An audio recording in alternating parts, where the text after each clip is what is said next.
I stood at the edge of my farm, fists clenched so tight my nails dug into my palms, watching in disbelief as Karen's shiny red SUV sank deeper and deeper into the mud like a ship caught in a whirlpool. She screeched into her phone, her high heels sinking alongside her dignity, blaming some idiot for her disaster. Some idiot being me, the actual owner of the land she had been trespassing on for months. The engine roared, tires spun helplessly, and the sight was so pathetic and ridiculous that if I wasn't so furious, I might have laughed. But this wasn't just about a stuck car. This was the final straw after months of blatant disrespect, and today, Karen was about to learn the kind of lesson that sticks. I took a deep breath of the crisp, rain-soaked air and let the anger settle into a quiet, dangerous calm. Every step I took toward her squelched loudly in the mud, and with each one, memories of the countless times she had ignored my warnings flared hotter. Karen turned, her designer coat flapping as she pointed an accusing, manicured finger at me. "You! Do something! My car's stuck because of your stupid field!" she shrieked, like the laws of nature and property somehow bent around her entitlement. I crossed my arms slowly, letting the silence stretch uncomfortably between us. Then, with a small, tight smile, I said, "Oh, I'm going to do something all right." Her eyes flickered with confusion, not realizing that for once, this was not going to end the way she wanted. It all started a few months ago, a simpler time when I believed a neighborly conversation could solve problems. The first time I noticed tire tracks slicing through my crops, I assumed someone had gotten lost and turned around. I mean, it happens. People make mistakes. But then it happened again. And again. Fresh, deep grooves ruining my carefully planted fields every few days. Confused and increasingly irritated, I set up an old trail cam to catch the culprit, and sure enough, there she was. Karen, my brand new neighbor, acting like my farm was her personal driveway. Watching her glossy SUV casually plow across my young corn was like taking a punch to the gut. Still, I stayed calm. I approached her the next evening as she parked like she owned the place, waving my hands and shouting, "Hey! Hey! You can't park here." She barely rolled down her window, sunglasses still on despite the dying light, and muttered, "Relax. It's just grass," before rolling it back up and strutting to her house without another glance. Just grass. Those two words burned themselves into my memory. It wasn't grass. It was food. It was months of work. It was my livelihood. Trying to keep things civil, I left a polite note on her windshield. The next morning, I found it crumpled in the dirt, flattened by her tire tracks. Not only had she ignored my request, she'd gone out of her way to show she didn't care. The rage that simmered in my chest was almost enough to make me lose it then and there. But I was raised better than that. I believed in second chances, sometimes even third. Over the next few weeks, I tried everything. Polite conversation, more notes, even a call to the local authorities. Their response? "It's a neighborly dispute. Try to work it out yourselves." Work it out.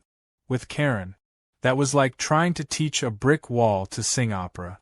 One morning, fed up beyond belief, I decided to get a little creative.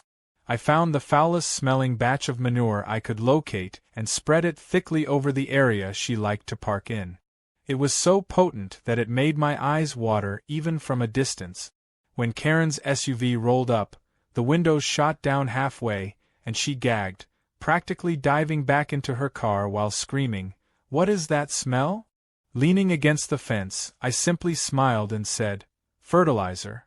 I watched her speed away, thinking maybe, just maybe, that would be the end of it. It wasn't. She came back the next day, parking a little further down, avoiding the stink but still trampling over my crop. That's when I realized the truth. Karen wasn't ignorant. She was deliberately disrespectful. And disrespect like that needed a different kind of lesson. Determined to send a clearer message, I bought a big, bold sign.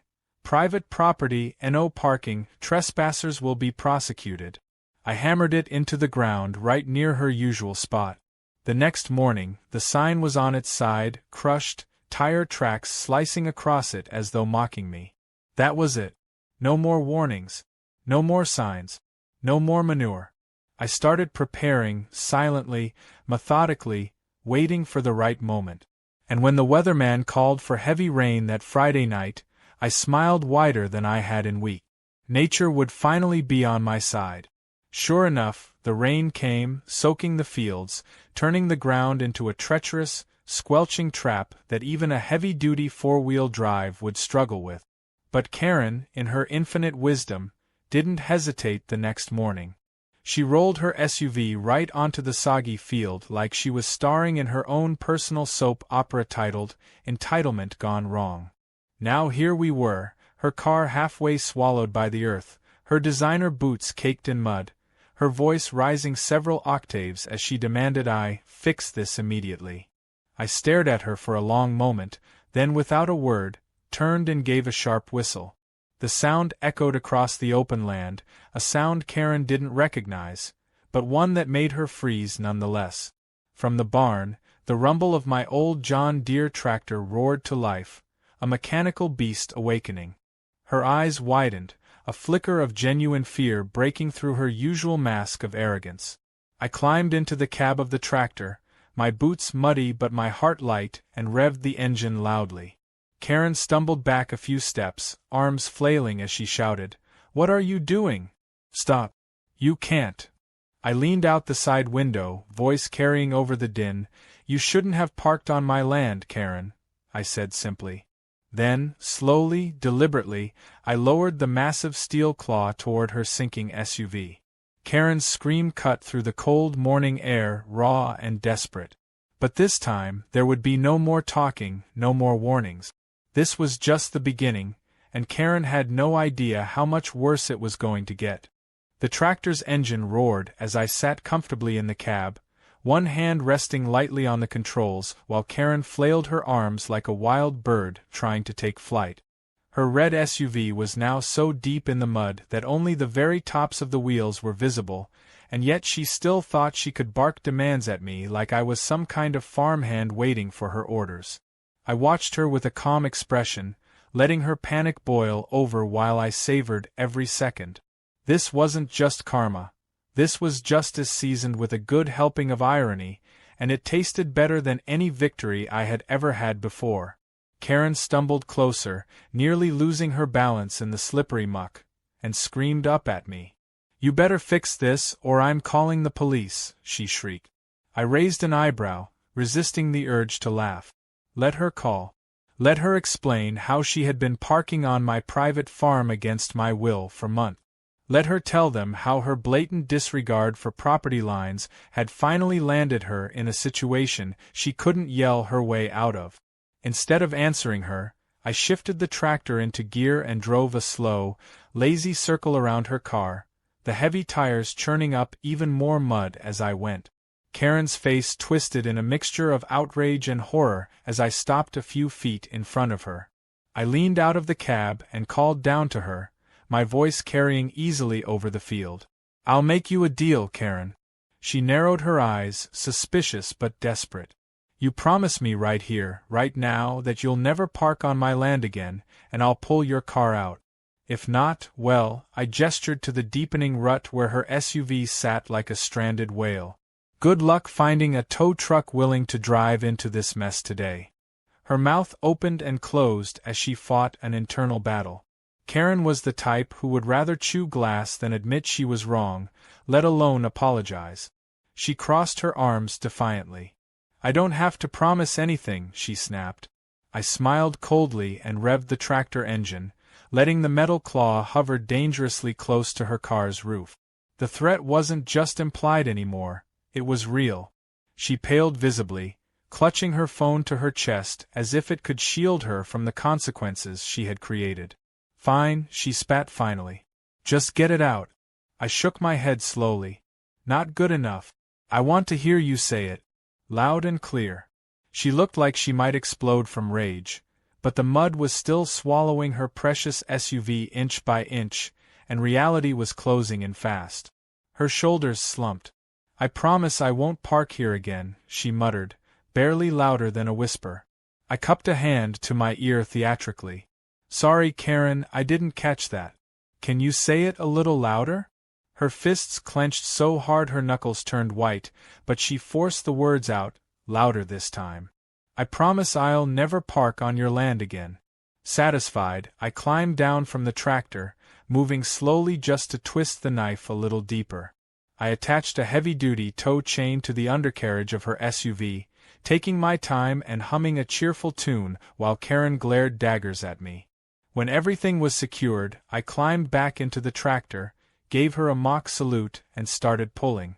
The engine groaned with effort as the tires fought the mud, but little by little, the SUV started to shift. Mud sucked and clung to it, fighting every inch of progress, but after a few tense minutes, the car finally came free with a wet, disgusting slurp. Karen clapped her hands like a child, beaming as if she had personally orchestrated the rescue. I unhooked the chain, dusted my hands off on my jeans, and walked away without a word. Let her figure out how to get the rest of the mud off her car. I wasn't her servant. As I reached the porch, I turned back just in time to see Karen climb into the driver's seat, shove the key into the ignition, and turn it. The engine coughed once, twice, then died with a pitiful wheeze. Her face morphed from relief to horror in a matter of seconds. She tried again. Nothing. Again. Still nothing. I leaned casually against the porch railing, enjoying the spectacle. Karen slammed her fists against the steering wheel and screamed in frustration. I called out helpfully, "Sounds like you burned out your starter spinning your wheels all morning." She whipped her head around and glared at me as if I had personally sabotaged her vehicle. "You did this," she shrieked. "I couldn't help it." I laughed. A full, hearty laugh that echoed across the muddy fields. "Yeah, Karen," I said between chuckles. "I made it rain, spun your tires, and wrecked your engine. Clearly, I have godlike powers." Karen's friend, a big burly guy she must have called for help, finally arrived, his pickup truck grinding to a halt on the gravel road. He climbed out, took one look at the mud-soaked disaster, and grimaced. "What the hell did you get yourself into?" he muttered under his breath. Karen immediately ran to him, unloading a wild, incoherent rant about how I had set her up, how the mud was my fault, how everything was a conspiracy. He listened for about 10 seconds before holding up a hand. "Enough. Where's the tow truck?" Karen's face crumpled. "None will come," she admitted through gritted teeth. The guy rubbed his chin thoughtfully, then shrugged. "Fine. I'll pull it out myself." I smirked, already predicting the outcome. This was going to be better than any Saturday night TV drama. He backed his pickup up to Karen's SUV, tied a tow strap between the two vehicles, and climbed back into his truck. "Stand back," he yelled out the window. Karen clapped her hands again, looking like a kid at a parade. The pickup's tires spun, mud flew everywhere, and the rope snapped with a loud pop, sending the pickup lurching sideways. Karen shrieked as mud splattered across her coat and boot. The big guy cursed loudly, slamming his fists on the dashboard. He got out, covered in mud, and glared at the SUV like it had personally betrayed him. Karen ran up to him, yelling and pointing at me again, as if that would somehow change reality. I shrugged innocently, arms crossed, loving every second. "You got a better idea, smart guy?" The burly man barked at me. I pushed off the railing and started walking back toward my house. "I do actually," I said over my shoulder. But Karen would rather chew nails than ask for help nicely. Karen's furious shout followed me, but I didn't stop. I had played my part. The rest was up to her. And somehow, I knew the show wasn't over yet. Karen wasn't the type to accept defeat without throwing one last tantrum, and I was already looking forward to seeing just how badly she would lose. I had barely made it to my porch when I heard the inevitable sound of Karen stomping after me, her expensive boots making a ridiculous squelching noise with every furious step she took through the mud. She was fuming, her face an alarming shade of red that matched the still stranded SUV behind her. I kept my back turned, pretending to admire the slowly clearing sky as she ranted and raved, each word sharper and louder than the last. "You can't just leave me like this," she shrieked, her voice cracking under the strain of her outrage. You did this to me, you owe me. I took a slow sip from my coffee mug, savoring the way her words bounced off me like raindrops off a tin roof. The sheer audacity of Karen thinking she could blame her bad decisions on me was almost impressive in its stupidity. When she realized I wasn't going to respond to her tantrum, she turned on her heel and stomped back toward her friend, who was wiping mud off his jeans and muttering curses under his breath. I watched from a distance as Karen gestured wildly, explaining something with frantic hand motions. Her friend clearly wanted no part of it anymore. He kept shaking his head, pointing at his truck, and glancing in my direction like he was seriously weighing whether it was worth getting involved any deeper. After a few minutes of heated arguing, he threw up his hands in defeat and stormed off, leaving Karen standing there alone, mud-covered, furious, and utterly helpless. That's when she did something that almost made me spill my coffee. She turned back to me, head lowered, fists clenched, and in a voice so tight it sounded painful, she mumbled, "Can you help me?" I leaned forward slightly, pretending I didn't hear her. "What was that, Karen?" She looked like she wanted to throw something at me but held herself back. Her teeth ground together so hard I could practically hear it from the porch. "Please," she hissed through gritted teeth. "Can you help me get my car out?" I tilted my head, savoring the rare sight of Karen swallowing her pride. "Now was that so hard?" I said, setting my mug down and walking back toward my tractor at an infuriatingly slow pace. Karen stood stiffly as I climbed back into the cab and restarted the engine, the tractor rumbling back to life with a satisfying growl. I hooked the heavy tow chain back onto her SUV and gave her a small nod. "Here's the deal," I said loudly enough for her to hear over the noise. "After today, you never park on my land again. Not once. Not even for a second." She folded her arms and glared at me, but after a long moment, she muttered, "Fine." I tapped the tractor controls, smirking. "Not good enough. Say it properly, Karen. I want you to say it like you mean it." Her whole body shook with barely contained rage, but she finally yelled loud enough for the whole countryside to hear, "I will never park on your stupid land again." "Good girl," I called back, laughing to myself. This time I was careful. I eased the tractor forward steadily, slowly pulling her SUV inch by inch toward firmer ground. It took longer than it should have, partly because I was deliberately dragging out her humiliation, and partly because I didn't want to risk damaging the vehicle more than it already was. By the time I finally got her car to the edge of the field, Karen was practically vibrating with frustration. I unhooked the chain, gave her a mock salute, and turned back toward my house without another word. But the universe wasn't done with Karen yet. She hopped into her mud-caked SUV, turned the key, and nothing. The engine coughed weakly once, then fell silent. She tried again, and again. The same sad result. I stood on the porch, arms crossed, watching as she pounded the steering wheel with both fists, her screams of rage muffled slightly by the closed windows. It was beautiful. She flung the door open and stormed back toward me, her boots making wet, sucking sounds with every furious step.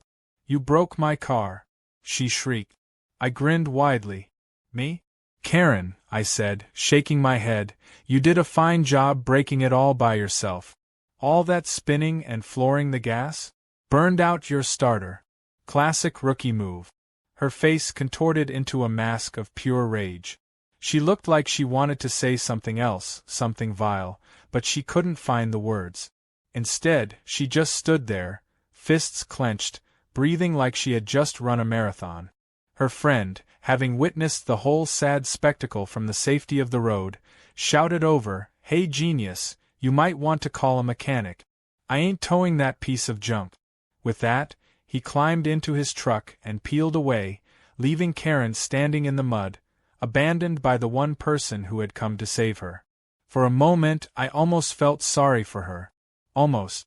Then I remembered the crushed crops, the ruined mornings, the sheer arrogance she had shown every time she rolled onto my land like she owned it. Sympathy died a quick death. Karen fumbled for her phone, probably scrolling desperately for a tow service willing to brave the muddy mess. Good luck with that, I muttered to myself. It had rained hard for 2 straight days, and no sane tow company would risk getting stuck just to save one entitled woman's SUV.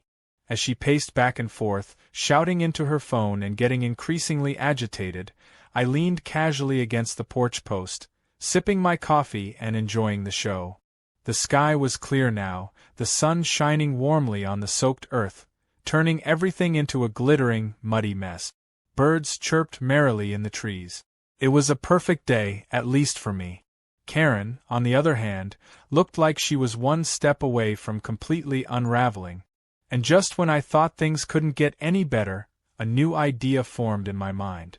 A way to ensure that Karen never again saw my field as her personal parking lot. It would take some work, some planning, but the thought of seeing the look on her face when she realized what I had done was more than enough motivation. I finished my coffee, set the mug down carefully, and walked back into the house whistling a tune. Behind me, Karen's screams of frustration echoed across the fields, a sweet, sweet symphony to my ears. This wasn't over. Not yet. I had just begun to teach Karen what it meant to mess with the wrong neighbor. The next morning, the sun rose bright and early, glistening off the soaked fields like a mirror of mischief. I was already up before dawn, my hands busy setting up the final touches of my plan, while the world still slept. I had spent half the night preparing, working by the beams of my tractor's headlights and double-checking every knot, every post, every wire. My land had been treated like a public parking lot long enough, and now it was time for Karen to see, once and for all, that her playground days were over.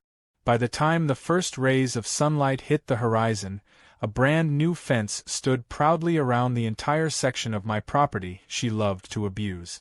Heavy-duty wooden posts driven deep into the ground, thick wires stretched tight, and bright red and white signs hanging every few feet reading private property and no trespassing. I had even taken extra care to make the signs large enough that even someone as willfully ignorant as Karen couldn't possibly pretend she didn't see them. I poured myself a fresh cup of coffee and leaned against the porch rail, waiting. It didn't take long. Just as the neighborhood was beginning to stir, Karen burst out of her front door like a woman possessed. She was still wearing the same mud-stained coat from the day before, her hair wild and her expression murderous. Her eyes locked onto the new fence immediately, and she froze mid-step, her mouth falling open in pure disbelief. She stood there for a moment, probably trying to process what she was seeing, before she unleashed a scream so loud it startled a flock of birds from the trees. "You have got to be kidding me," she shrieked, stomping through the wet grass toward the fence. She reached it and grabbed the wire with both hands, shaking it violently as if sheer force could undo what I had spent all night building. I took a long, slow sip of my coffee and called out sweetly, "Good morning, neighbor." She spun around so fast she almost slipped in the mud, her finger pointing at me like a weapon. "You did this?" she shouted, her voice cracking. I nodded casually, like I had just hung up a new wind chime instead of erecting a small fortress. "Yup." Karen's face turned a shade of red so deep it looked painful. "You can't just fence off your land like that," she bellowed. I raised an eyebrow, playing dumb. "My land, Karen. I can do whatever I want with it." She stomped back and forth like a caged animal, huffing and puffing, searching for some way to counter my perfectly legal move. "You think this is funny," she snarled. I shrugged, giving her my best innocent face. "A little." Her nostrils flared like an angry bull's. "This isn't over," she screamed. I smiled warmly. "It is for me." Karen turned and stormed back toward her house, sinking ankle-deep into the mud with every furious step. I could practically see the gears turning in her head, already plotting her next move. And sure enough, about an hour later, a shiny city truck pulled up in front of her house. Out stepped a man in a crisp suit carrying a clipboard, looking official and annoyed. I shook my head, chuckling to myself. Karen had actually called the city zoning office on me. I stepped off my porch and wandered over, whistling a jaunty tune. The man cleared his throat and said, "Sir, I'm with the city zoning office. We received a complaint about illegal fencing on your property. I nodded pleasantly. Of course you did. Karen stood behind him, arms crossed, her grin so smug it could have powered a small town. He continued, I'll just need to confirm if you have the proper permits. I smiled, taking my time. Why, yes, I do. Give me 1 second. I turned around and strolled leisurely back to the house, enjoying the way Karen's smile faltered with every step I took. When I returned, I was carrying a thick, neatly organized folder, which I handed over to the zoning officer. He flipped through the papers, his expression growing more neutral with every page. After a few minutes, he closed the folder and looked up. He's in full compliance, he said flatly. Karen's mouth dropped open like a fish gasping for air. What? She sputtered. The officer handed the folder back to me and nodded. Sorry for the inconvenience, sir. Have a nice day. I tipped an imaginary hat and said, No trouble at all. Karen watched, horrified, as the zoning officer got back into his truck and drove away, leaving her standing there with nothing but her shattered pride and a rapidly sinking feeling. You planned this, she accused, pointing a trembling finger at me. I shrugged again. Maybe. She let out a frustrated scream, spun on her heel, and stormed back into her house, slamming the door so hard the windows rattled. I turned back to my porch, sipping my coffee with a grin so wide it hurt my cheek. It would have been satisfying enough to end it there, but I knew Karen too well. She wasn't the type to accept defeat quietly. And sure enough, that night, my instincts proved right. Around midnight, I was woken by a faint rustling noise, a sound that didn't belong in the quiet countryside. I grabbed my flashlight and slipped on my boots, stepping silently out the back door. As I rounded the corner of the house, the beam of my flashlight landed squarely on the figure of Karen, hunched over and struggling with a pair of bolt cutters at the new fence. For a moment I just stood there, stunned at the sheer boldness of it. She was so focused on cutting through the wire that she didn't even notice me. I cleared my throat loudly, and she froze like a guilty child caught stealing cookies. Well, well, well, I said, my voice low and amused. What do we have here? Karen straightened up slowly, her face as pale as the moonlight. I tilted my head, savoring the moment. Karen, are you trespassing on my land right now? She dropped the bolt cutters with a loud clatter and bolted for her house without another word. I didn't bother chasing her. I didn't need to. I pulled out my phone and tapped the screen, smiling as I reviewed the crystal-clear footage from my security cameras. Everything I needed was captured perfectly. Karen had just handed me her downfall on a silver platter, and she didn't even know it yet. As I walked back toward my porch, the cool night air buzzing with the thrill of impending victory, I could already picture the look on Karen's face when the police showed up at her door the next morning. She thought she could treat my farm like it was her personal playground, but now the game was over. And this time, there would be no begging, no deals, and no more second chances. Tomorrow, Karen would learn a lesson she would never forget. The morning air was crisp, carrying the sweet scent of damp earth and the quiet satisfaction of justice about to be served. I sipped my coffee slowly, watching the sunrise stretch its warm fingers across the muddy fields that had been my battlefield for weeks. Today was different though. Today there would be no shouting matches, no tractor theatrics, no desperate pleas. Today there would be only the cold, clean hammer of consequence falling where it was long overdue. I had barely finished my first cup when I heard the low rumble of a sheriff's cruiser making its way up the gravel road toward Karen's house. I set the cup down carefully, walked out onto the porch, and leaned casually against the railing, my arms crossed, a small smile tugging at the corners of my mouth.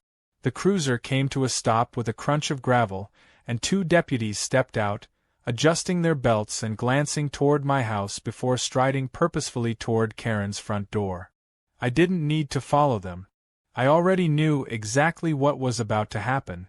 I had sent the security footage in first thing that morning, crystal-clear video of Karen trespassing and attempting to destroy my legally installed fence.